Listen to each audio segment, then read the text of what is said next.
verse 14 to 26. Pananampalataya at mga gawa. Mga kapatid, ano ang papala ng isang tao kung sabihin mo siya'y may pananampalataya, ngunit hindi naman niya pinatutunayan sa gawa? Maililigtas pa siya ng gawang pananampalataya? Halimbawa, ang isang kapatid ay walang maisuot at walang makain. Kung sabihin ng isa sa inyo, pagbabayan ka nawa ng Diyos, magbihis ka at magpakabusog, ngunit hindi naman siya binibigyan ng kanyang kailangan, may mabuti bang maidudulot sa kanya yun? Ganoon din naman, patay ang pananampalatayang walang kalakip na gawa. Ngunit, may nagsasabi, may pananampalataya ka at may gawa ako. Sagot ko naman, ipakita mo sa akin ang iyong pananampalatayang walang kalakip na gawa. At ipakikita ko naman sa iyo sa pamamagitan ng aking mga gawa ang aking pananampalataya. Sumasampalataya ka sa isang Diyos, hindi ba? Mabuti yan. Ang mga demonyo man ay sumasampalataya rin at nangangatal pa. Ibig mo pa bang patunayan ko sa iyo, hangal, na walang katuluhan ang pananampalatayang walang kalakip na gawa? Si Abraham ay kinalugdan ng Diyos dahil sa kanyang mga gawa nang ihandog niya sa dambana ang kanyang anak na si Isaac. Hindi ba? Diyan makikita mong magkalakip sa kanya ang pananampalataya at mga gawa. At naging ganap ang kanyang pananampalataya dahil sa kanyang mga gawa. Natupad ang sinabi ng kasulatan. Si Abraham ay sumasampalataya sa Diyos. At dahil dito, siya ibinilang na matuwid. Ang tawag sa kanya ng Diyos, ang kaibigan ko si Abraham. Diyan ninyo makikita na ibinibilang na matuwid ang isang tao dahil sa kanyang mga gawa at di dahil sa kanyang pananampalataya lamang. Gayon din si Rahab, ang babaeng may maruming pamumuhay. Malugod niyang pinatuloy ang mga tiktik ng Israel at itinuro pa sa kanila ang ibang daan upang sila'y makatakas. Dahil sa ginawa niya iyon, siya ay pinilang na matuwid. Patay ang katawang hiwalay sa Espiritu. Gayon din naman, patay ang pananampalatayang hiwalay sa mga gawa. Ang salita ng Diyos. Salamat sa Diyos. Praise the Lord. Amen.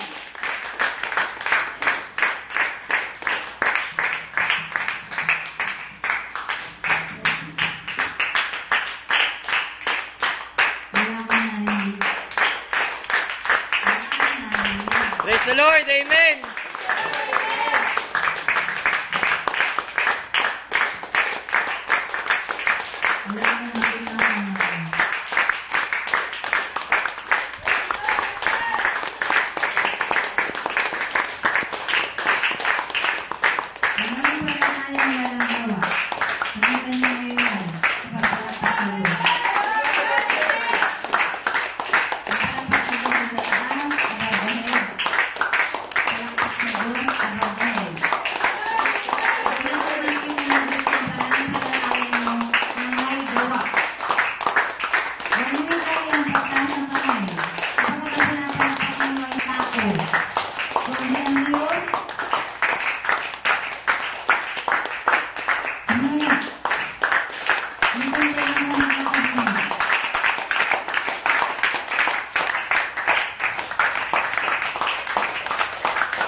inyo, nasusunod ba? Ang mga ginawa ng Diyos, gawin nyo ang palapak na yan? Nakakapagod, nakakapagod. Saan yun? Palapak nila ito dyan. Kapag wala naman yung ginawa ng Diyos, paano patunayan ang mga tayo ng Diyos? At isang araw lamang, sa looban ng 7 araw, sa looban ng 1 linggo, ibibigay nyo ang pananampalatayang may gawa sa pamamagitan ng palapak. Nakulitin loob ng Diyos sa kalimutan ng ngayong araw na ito, walang kalulito. Ito ang may sinasabi natin gawin araw ng pamamagitan. Napakalaki ng kanilang pagkikulang na Diyos. Kaya dapat kayong magdala ng pagkalamat sa araw ng pamamagitan. Salamat Diyos. Ngunit na mga pamilyan, ilang taong ginunggol sa walang kabuluhan, sa paggawa ng masama, ginamit ang kamay, subalit ang pagpipigay puro sa Diyos. Ang ilang sandali lamang ng mga awit na yan, sige, samayin mo mga kamay na yan sa pagtaas.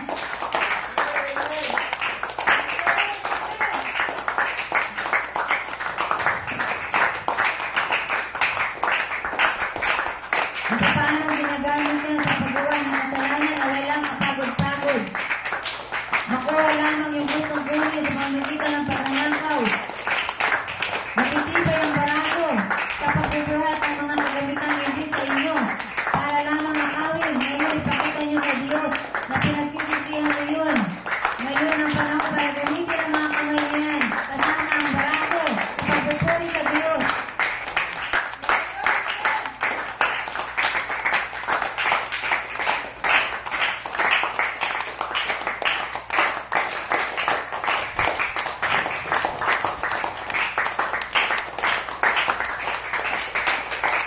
Salamat sa Diyos sa pagbibigyan tayo ng panibagong kalakasan ngayong araw ng linggo para makapili natin siya sa kanyang pamamahinga. Sige, maupo na ang lahat. Upo na rin yung cameraman at saka yung nag-video. Huwag masyadong pumunta sa unahan kapag nakaka-distract yan.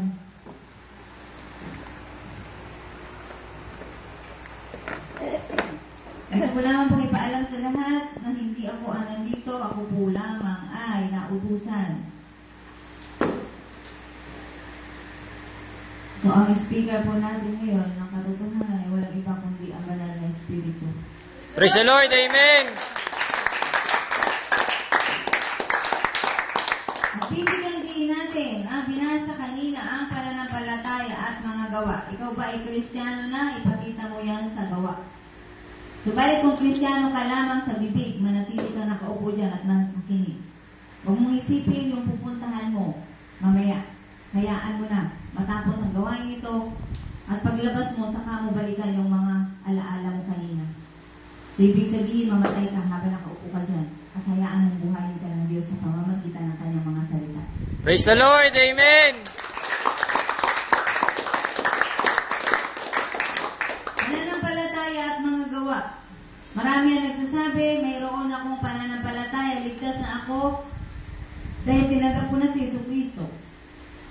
Pag ayon sa salita ng Diyos, maliban na tanggapin mo si Jesus, hindi ka maliligtas.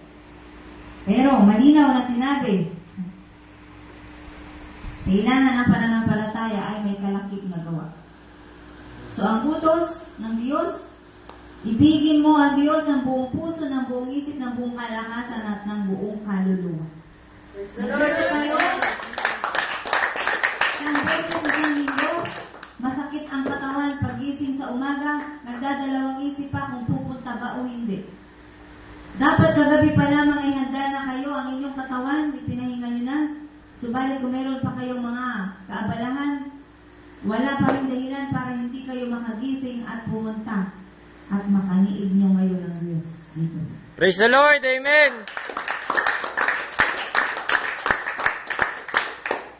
Ulitin ko, kung hindi ka looban ng Diyos na gumagmulat na ang dalawang matang yan at makagalaw pa ang lahat ng bahagi ng inyong katawan, ngayon, wala kayo dito. Kaya dahil nandito kayo, magalak na kayo. Praise the Lord. Amen. Ang lahat ng lumalapit sa harapan ng Diyos ay dapat magalak na. Kapag kung hindi ka looban ng Diyos na makalapit ka sa Kanya, hindi ka makakalapit. Hindi dahil sa gusto ng tao ang paglapit ng Diyos, kundi dahil sa ito ay ang kagustuhan ng Diyos. Praise the Lord. Amen.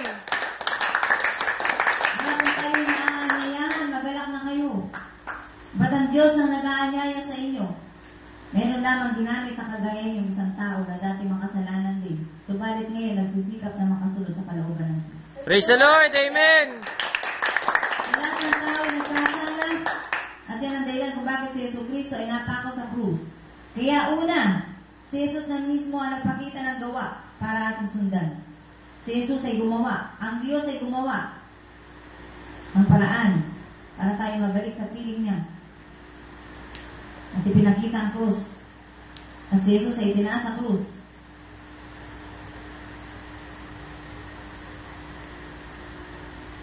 Kaya kayo lahat na nandito. Krus nyo ngayon, nakaupo kayo dyan. Wala kayong magawa. Hindi manahimik at makinig. Praise the Lord. Amen.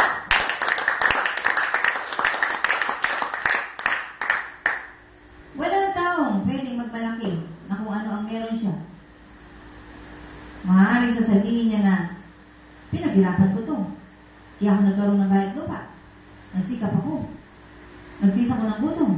Nag-ipon ako ng pera para magkaroon ako ng bahay na maganda. Pero huwag kalilimutan ng taong yan kung hindi kalooban ng Diyos sa bigyan siya ng kalakasan, wala din mangyayari sa mga pangarap niya. Kaya ang lahat ay galing at utang natin lahat sa Diyos yan. Praise the Lord. Amen. Kung meron tayo na wala ni ba, magalak ka. Pero mas magalak ka na makakatulong at makakapag-share ka sa iba na kung ano ang meron ka. Praise the Lord. Amen. Pananampalataya at mga gawa, gaano man kahirap, pero kapag sinabi ng Diyos, do it. Huwag ka na mag-isip kahit dalawang beses. Basta sinabi ng Diyos, do it.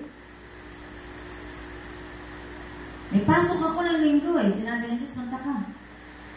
Alin ang pipiliin mo? Yung pasok mo, na mahalaga, anumang klaseng pasok yan? Sa eskwelahan man yan o sa hanap buhay man? Pero sinabi ng Diyos, gusto kita makita sa araw ng linggo doon sa gawain ng mga anak ng Diyos sa the voice of Jesus Christ. Alin ang pipiliin mo? Yung trabaho mo? O yung invitasyon ng Diyos? Invitation. Mawawalan ka ng 500 pesos. Mawawalan ka ng 3,000 piso. Pero, sinabi ng Diyos, pumunta ka. Akong bahala ko. Praise the Lord. Amen. Alin ang pipiliin mo? Kung may pananampalataya ka at pinagagawa ka ng Diyos, pagsamahin mo yung pananampalataya mo at yung paggawa na iniutos ng Diyos. Praise the Lord. Amen. Huwag kayong matakot mawala ng bagay na mahalaga sa inyo kung ang Diyos ang nagsabi sa iyo, anak, halika rito. Dito ka. Pumunta ka. Kailangan kita. Ano, ang asawa mo ayaw dito. Ang asawa mo. Ang Diyos, Diyos mo. Sino ang mas dapat piliin mo? Diyos. The Lord. Amen.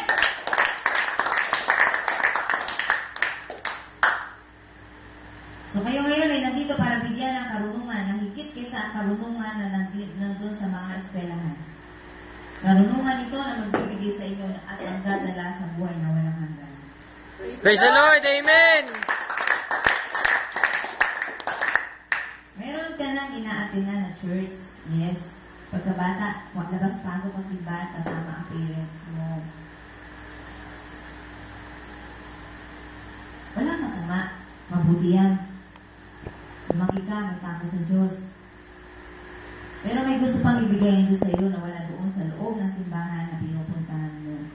Ibig sabihin, kulang ang pagkain.